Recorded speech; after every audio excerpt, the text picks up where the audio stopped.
Hello friends, आप सभी का स्वागत है अपने चैनल गुरुजी वर्ड 93 पर, जहां हम हिंदी साहित्य का संपूर्ण पाठ्यक्रम करा रहे हैं। इससे पहले की क्लास में हम आपको हिंदी साहित्य का काल विभाजन, आदिकाल और हमारा भक्ति काल और रीतिकाल का कंप्लीट कोर्स करा चुके हैं। आज का जो हमारा टॉपिक है आधुनिक काल, यानी एग्ज़ाम में सबसे ज़्यादा क्वेश्चन इसी काल से बनते हैं। इसके बारे में थोड़ा व्याख्यात रूप में आज हम चर्चा करेंगे।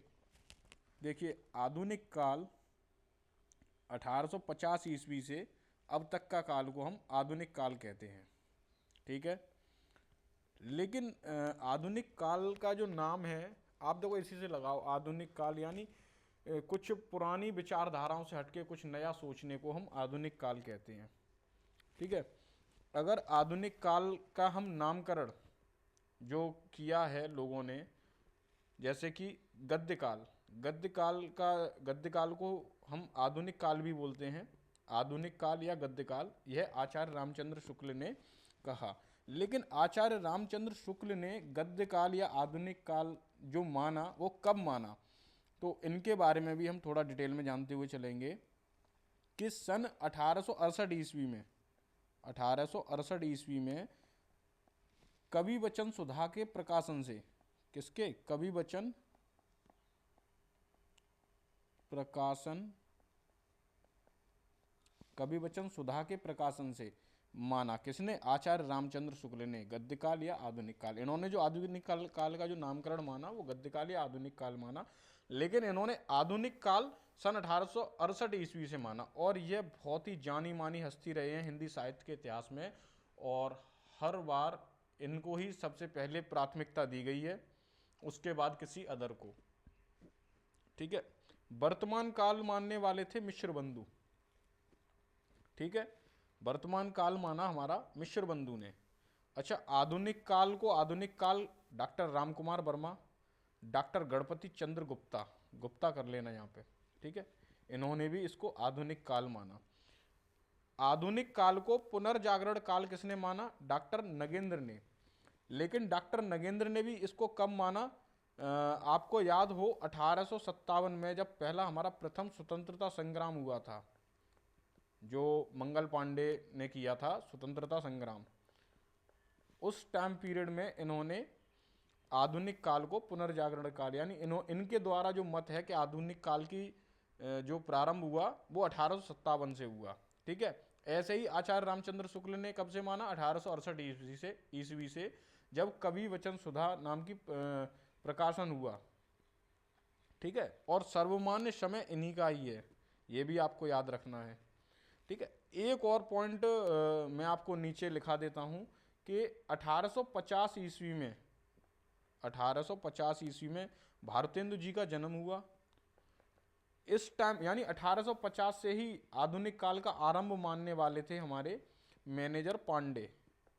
मैनेजर पांडे। ठीक है, तो ये था हमारा आधुनिक काल का जो भी विवरण था। आधुनिक काल में देखो ये चार नाम तो मुख्य हैं ही। अगर आपसे इन रेयर केस में अगर वो कोई पूछ ले कि साहित्य काल किसने कहा, यानी आधुनिक काल को साहित्य काल किसने कहा, तो ये भी आप लिख लीजिए कि साहित्य काल को मानने वाले थे हमारे पृथ्वीनाथ कमल कुलश्रेष्ठ। पृथ्वीनाथ कमल कुलश्रेष्ठ।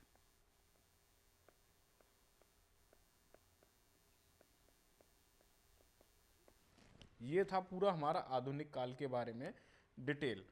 अब थोड़ा एक दो पॉइंट मैंने और लिखे हैं। खड़ी बोली का प्रयोग आधुनिक काल में हुआ, और खड़ी बोली की प्रथम रचना जो थी चंद छंद वर्णन की महिमा, इसके जो रचयिता थे कवि गंग। ठीक है, अब आधुनिक काल को हमने बांटा, सबसे पहले भारतेंद्र युग, द्विवेदी युग, छायावादी युग, प्रगतिवादी युग, प्रयोगवादी युग, नई कविता और साठोत्तरी कविता, कहीं कहीं मिल जाता है देखने को। तो आज जो हम पढ़ेंगे, जैसे भारतेंद्र युग का जो टाइम पीरियड था 1850 ईस्वी से 1900 ईस्वी तक, फिर द्विवेदी युग आया 1900 ईस्वी से 1915 ईस्वी तक, फिर छायावादी युग आया 1915 से 1935 ईस्वी तक, उसके बाद प्रगतिवाद युग आया 1935 से 1942 तक। फिर प्रयोगवादी युग आया 1942 से 1954 तक। फिर नई कविताएं आई 1954 से 1960 तक। फिर साठोत्तरी कविताएं आई 1960 से अब तक। तो आज का जो हमारा टॉपिक चलेगा वो भारतेंदु युग से रिलेटेड चलेगा। ठीक है, अगर सभी को अच्छा लग रहा हो कंटेंट तो ज़्यादा से ज़्यादा शेयर करें और चैनल को सब्सक्राइब जरूर कर लें। ठीक है, क्योंकि हमारा तो बस यही उद्देश्य है कि आप लोगों की एक सीट कहीं ना कहीं नियुक्त हो। तो भारतेंदु युग का जो टाइम पीरियड है 1850 ईस्वी से 1900 ईस्वी तक माना गया है। अच्छा, भारतेंदु युग का जो नामकरण या हिंदी नवजागरण के अग्रदूत भारतेंदु हरिश्चंद्र के नाम पर पड़ा। ठीक है, जो भारतेंदु युग का जो नाम पड़ा है वो भारतेंदु हरिश्चंद्र के नाम पर पड़ा। भारतेंदु हरिश्चंद्र जी का जन्म 1850 से 1885 का जो टाइम पीरियड चला है वो भारतेंदु हरिश्चंद्र जी का ही टाइम पीरियड चला है, क्योंकि ये इतने ही वर्ष तक इनका जो टाइम पीरियड था। 1850 में इनका जन्म हुआ था और 1885 में मृत्यु हो गई थी। भारतेंदु हरिश्चंद्र का जो उपनाम यानी इनका जो अन्य नाम था वो था रसा। इन्हें रसा नाम से जाना जाता था। इनके पिता का नाम गोपाल चंद्र या कहीं कहीं गिरधर दास यानी एक ही नाम है इनका, गोपाल चंद्र या गिरधर दास, जो अपने समय के बहुत ही जाने माने प्रसिद्ध कवि थे। ठीक है, अच्छा एक चीज और मैं आपको बताना चाहूंगा कि भारतेंदु युग में भारतेंदु को केंद्र रखते हुए उनके कृति साहित्यकारों का एक उज्जवल मंडल प्रस्तुत हुआ जिसे भारतेंदु मंडल कहा गया। भारतेंदु मंडल किसे कहा गया? भारतेंदु युग में भारतेंद्र को केंद्र में रखते हुए उनके कृति साहित्यकारों का एक उज्जवल मंडल प्रस्तुत हुआ जिसे भारतेंदु मंडल के नाम से जाना जाता है।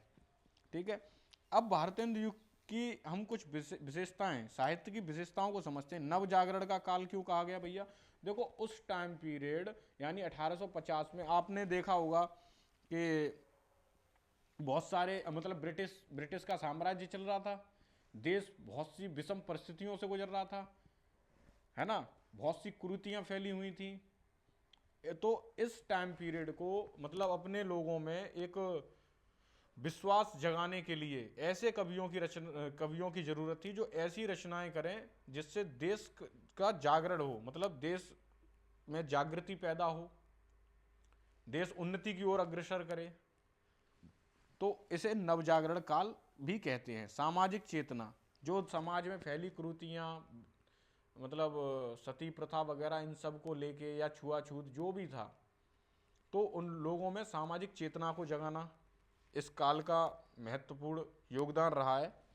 नारी शिक्षा यानी नारी की शिक्षा को प्रोत्साहित करना, विधवाओं की दुर्दशा, छुआछूत, इन सभी के ऊपर ध्यान देना। भक्ति भावना, देखो इस टाइम पीरियड में भक्ति भावना जो थी इसमें भगवान श्री कृष्ण की भक्ति की गई। जैसे कि आपने इससे पहले मैंने आपको वीडियो पढ़ाई थी जो भक्ति काल से रिलेटेड, उसमें मैंने बताया था कि भक्ति भी दो प्रकार की थी, निर्गुण और सगुण। सगुण में भी रामाश्रय कृष्णाश्रय, तो रामाश्रय में भगवान राम की भक्ति की गई, कृष्णाश्रय में भगवान श्री कृष्ण की भक्ति की गई। उसी प्रकार भारतेंदु युग में भी भक्ति भावना थी और वो भगवान श्री कृष्ण की थी। श्रृंगारिता इसमें देखने को मिलती है। ठीक है, तो भारतेंदु युग में और जो भारतेंदु युग में जो काव्य यूज किया गया वो मुक्तक काव्य यूज किया गया। देखो जिस किसी ने भी अगर पिछली वीडियो ना देखी हो तो उनको जरूर देखे, क्योंकि मुक्तक काव्य और प्रबंधक काव्य क्या है मैंने ये सब आपको डिटेल में समझाया है।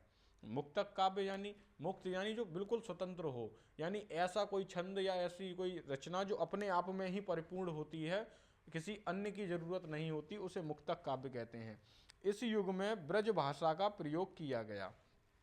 अब छोटा सा पॉइंट देखो, इसमें गद्य लिखने के लिए जो गद्य लिखे गए हैं, गद्य लिखने के लिए खड़ी बोली का प्रयोग किया गया। किसका? खड़ी बोली का। और काव्य के लिए जो काव्य लिखे गए हैं तो काव्यों के लिए इसमें मुक्तक काव्य का प्रयोग हुआ है, जो मैं आपको ऊपर बता चुका हूं कि किसका? मुक्तक काव्य का। ठीक है, तो ये था भारतेंदु युग के जो साहित्य था उसमें जो विशेषताएं थी। नवजागरण काल, सामाजिक चेतना, नारी शिक्षा, विधवाओं की दुर्दशा, छुआछूत, भक्ति भावना, श्रृंगारिता इत्यादि, ये सब भारतेंदु युग में। देखो उस टाइम बहुत कठिन काल चल रहा था। देखो 1857 का आपको याद होगा, प्रथम स्वतंत्रता संग्राम हुआ था। ठीक है, और उसके बाद 1858 में क्राउन रूल स्टार्ट हो चुका था भारत में, क्योंकि सत्ता क्या हुई थी, सीधे महारानी के, जो ब्रिटेन की महारानी थी उनके हाथ में चली गई थी, है ना। तो और क्रूर, मतलब उनको लगा कि अब हमारे हाथ से क्या भारत छिन जाएगा, हमारी यहाँ पकड़ ढीली हो रही है। तो ये सब, और उसी टाइम पीरियड में ही क्या हुआ था, राजाओं का शासन खत्म कर दिया गया था। जो राजा वगैरह थे उनका भी शासन बिल्कुल निरस्त कर दिया गया था। ठीक है, तो चलो ये तो हम फिर ज़्यादा हिस्ट्री के अंदर चले जाएंगे, यहाँ से बाहर निकलते हैं। अब आते हैं भारतेंद्र युग की प्रमुख रचना और रचनाकार। तो भारतेंद्र हरिश्चंद्र की जो रचनाएं हुई, अंधेर नगरी, भारत दुर्दशा, वैदिक हिंसा, हिंसा न भवती, भारत जननी, फूलों का गुच्छा, प्रेम फुलवारी, वेणुगीत, प्रेम सरोवर, दशरथ विलाप इत्यादि जो रचनाएं हैं, ये भारतेंद्र हरिश्चंद्र जी की प्रमुख रचनाएं हैं। नेक्स्ट जो रचनाकार आते हैं, प्रताप नारायण मिश्र, मन की लहर, ब्रिडला स्वागत, श्रृंगार विलास, लोकोक्तिक शतक, प्रेम पुष्पवली। ठीक है, ये हमारे प्रताप नारायण मिश्र की द्वारा रचित रचनाएं हैं। जगमोहन सिंह की रचनाएं, मेघदूत, ऋतुसंहार, श्यामा सरोजिनी, ठीक है, हमारा देवयानी, प्रेम संपत्ति लता, श्यामा लता इत्यादि हमारी जगमोहन सिंह की प्रमुख रचनाएं हैं। देखो ये मैं वही रचनाएं बता रहा हूँ जो बहुत ज़्यादा एग्जाम में ट्रेंड करती हैं। यहाँ पर आपको फालतू का एक भी कंटेंट नहीं पढ़ाया जाएगा, जो आपके एग्जाम पॉइंट ऑफ व्यू से मोस्ट इम्पोर्टेंट है, सिर्फ वही कंटेंट आपको यहाँ प्रोवाइड कराया जा रहा है। ठीक है, नेक्स्ट है हमारे अंबिका दत्त व्यास की रचनाएं। तो इनकी थी सुकवि सतसई। देखो सतसई आपको मैंने बताया था बिहारी जी की, जो रीतिकाल के कवि थे बिहारी सतसई। ये इन्होंने, इनमें 7+100 यानी 700 दोहे थे, है ना। पावस 50 और हो होरी, ये बहुत ही इंपॉर्टेंट रचनाएं, हो होरी अंबिका दत्त व्यास जी की प्रमुख रचनाएं। अच्छा, अब भारतेंद्र युग की प्रमुख पत्र पत्रिकाएं तथा संपादक और वर्ष। जैसे कि इस डायरेक्ट क्वेश्चन बन जाता है ना एग्जाम में कि ये किन की पत्रिका है या कौन सा पत्र है, तो जो इम्पोर्टेंट है मैंने वही लिए हैं। पहला है हमारा कवि वचन सुधा, इसके भारतेंद्र हरिश्चंद्र, काशी में और सन 1868 में। ठीक है, हरिश्चंद्र मैगजीन, काफ़ी ट्रेंड में रहने वाला क्वेश्चन, भारतेंद्र हरिश्चंद्र ही है इसके, ये भी काशी में सन 1873 ईस्वी में। देखो मेन चीज़ इसमें सन है, क्योंकि सन ही ज़्यादा पूछी जाती है। हरिश्चंद्र चंद्रिका, भारतेंद्र हरिश्चंद्र की, ये भी काशी में सन 1874 में। तो 68, 73 और 74 भारतेंद्र हरिश्चंद्र की, और तीनों पत्रिकाएं जो थी हमारी काशी में ही इनका संपादन हुआ। तो याद रखना, कवि वचन सुधा, हरिश्चंद्र मैगजीन, हरिश्चंद्र चंद्रिका, इसीलिए मैंने एक सीरीज में लिखा है इनको। फिर आती है आनंद कादम्बिनी, बद्री नारायण चौधरी, जिन्हें प्रेमग्न या के नाम से भी जाना जाता है, और ये मिर्जापुर में इसका संपादन हुआ 1881 ईस्वी में। हिंदी प्रदीप, पंडित बालकृष्ण भट्ट, इलाहाबाद में 1877 ईस्वी में। ब्राह्मण, पंडित प्रताप नारायण मिश्र, कानपुर 1883 ईस्वी में। और एक मोस्ट इम्पोर्टेंट फैक्ट जो मैंने डाल दिया है, हिंदी का पहला यात्रा व्रत जो साहित्य है वो है सरयू पार की यात्रा, भारतेंद्र हरिश्चंद्र। यानी पहला यात्रा व्रत सरयू पार की यात्रा, भारतेंद्र हरिश्चंद्र। आप सभी को आज का टॉपिक कैसा लगा? अगर अच्छा लगा हो तो ज़्यादा से ज़्यादा लोगों को शेयर करें, जिससे कि और लोग भी इन वीडियो का लाभ उठा सकें और अपनी अग्रिम परीक्षा की तैयारी को अच्छे से कर सकें।